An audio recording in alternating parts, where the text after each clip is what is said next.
been a little bit sick, so I'm a little bit feeling kind of weak, but there's a herd of mule deer that's hanging out on a guy's place. They're typically always there, but they're real hard to get in on because they go out way out in the middle of this open country, and you're just not going to get very close. It's like hunting pronghorn, so it's kind of a long range setup. So it's probably going to be an MLD hunt though, just for does. I mean, if we see a good buck, great, but it's really just a meat hunt. But I've only got, typically I have to do whitetail because that season's too short. I've got one afternoon that I can do. I can either spend it today or tomorrow off work. So real quick, this morning I'm going to check, make sure the zero's okay, but I always keep this one pretty well ready to go. I've got some shells loaded, but I probably need to make some fresh ones because it could be really reaching out there. Well, this is the worst possible shooting scenario right here. Wind is directly behind me, but it always swings, you know, kind of up to 30 degrees either direction, typically in this country. So, worst part of this deal is I'd never take a shot this far in the field with a wind behind me. It's kind of an amateur mistake. You need it full value, straight crosswind, because then it can kick around all it wants to and it's really not going to have any effect. But when it's right behind you, you go from 0 to half value in 30 degrees. So, you know, if there's any kind of wind at all, you're going to miss. All right.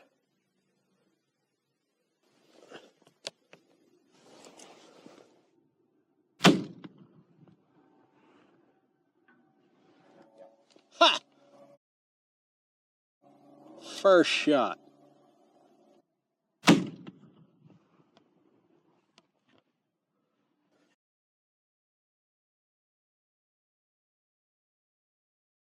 .500 yards with black powder and iron sights. And that's not a big target. Most guys think that's impossible.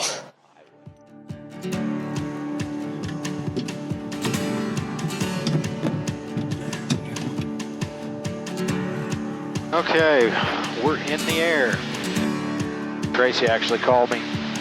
He's down there. Told me there's a bunch of mule deer out there, so I loaded up real fast. We're gonna run out, see if we can whack one.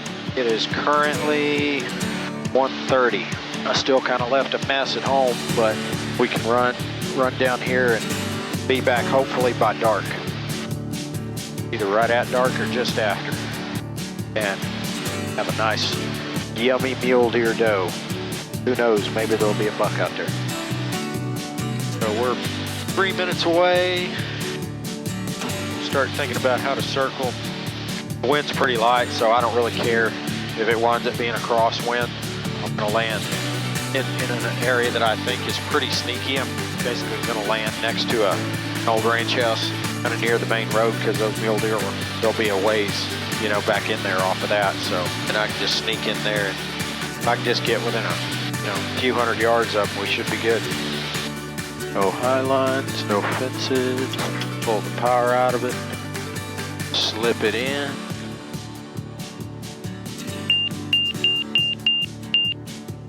Yeah, we timed it just right. We got all the way up. Oh shoot, they're right there. Just a few hundred yards. Out in this wheat field. Good trip. Yeah, that's pretty quick. Yeah. Very smooth air. Yeah, it's... there was a whole bunch of mule deer herds between here and Amarillo. Were there really? Yeah, you just see them. I guess it's mule deer come out day. Because well, you couldn't have much more of a blue sky day.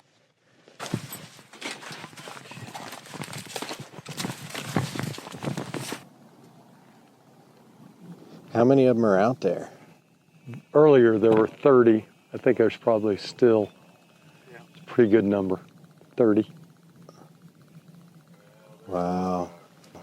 Look at that dude, second from the right, Tracy. That's the one that I was man. looking at. He's laying down there. He is laying down. Gosh. 440 ballpark? Huh? I had him ballpark at 440. Oh, no, I think he's got to be 5.5. Okay. Yeah, 512, I think, is what I'm getting on him. Yep, 512, 513.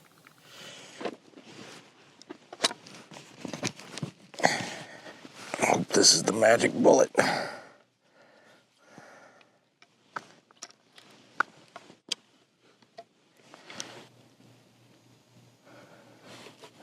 ought to do it.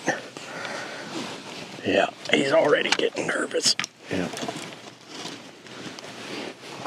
Nobody's got a coyote call or nothing? I don't.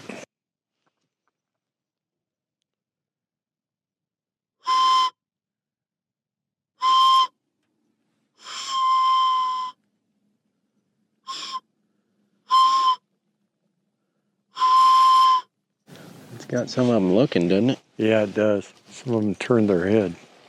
He doesn't seem to care about much. Okay, what we're gonna do is we're just gonna move towards him. These does, you know, since he's pretty lazy, Right. these does are not gonna let us get that close. When they start moving off, we're just gonna go down and I'm gonna get ready to shoot because he should be getting up real quick. I think that's about as close as they're gonna let us get. Well, we need him to stand up. I thought with all them does looking at us, they don't seem to be really all that bothered though today. Surely we can get to 400. That's generally about where they start saying, nope, you're too close. Okay, well, new plan. Happened about like I thought it would. Deer spooked off. So, we got 2 shells. We're gonna come over here. I spotted those pigs. And we're gonna try and get us a hog. They're about 700 yards. I need to probably eat up about 200 of that before I start shooting at a target that small. Let's see what happens. Boy, those are some big hogs to look this size from 500 yards. There's 3 really big ones out there. But, I mean, they gotta be a couple 100 pounds.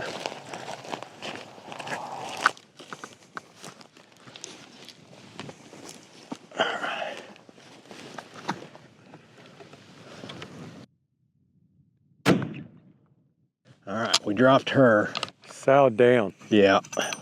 Let's hope them pivotlets stay around. Oh, shoot. I don't have my other shell. I bet we could get another one. Yeah. So she was at 506. 506. That's a poke. Okay, well, let's go get that hog. What I saw, she just dropped like a rock and went to kicking. But I didn't even see her kicking. I just saw the drop like a rock.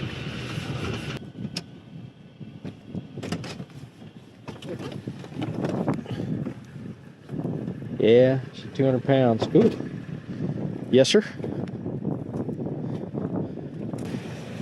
I was hoping her piglets would hang around and we could come down here and do pistols. Looks like it come in somewhere right here and went out her head on the other side. Wow. I was holding, kind of leading her a little bit because they were moving. Right. And it takes, what, 1.5 seconds for that bullet to get there. So I was kind of holding up in here. I don't know if she was still or moving or what, but. Never really could line up and get a shot on that buck. And then also, unfortunately, where they were at, the way stupid game laws work sometimes, the MLD tag that herd of mule deer was like 100 yards from the property line that the MLD tag is issued for. So they were safe. That buck never would stand up. But anyway, shot that hog, so we got some good meat there. And better yet, Tracy only lives about 45 miles or minutes, whatever, from me. So threw it in his truck, and I don't even have to worry about cutting it up. And that meat will go a few different ways, and I'd like to come back and get another one tomorrow. Boy, she's just the kind you want. Through the rangefinder, I could tell that's the one I wanted. So that worked out good. Unfortunately, didn't have it on the big camera, though. It wasn't recording. That would have been neat to see that impact, because, and she dropped like a rock, even at 500. All right, here we go. We'll just do a nice smooth rollout.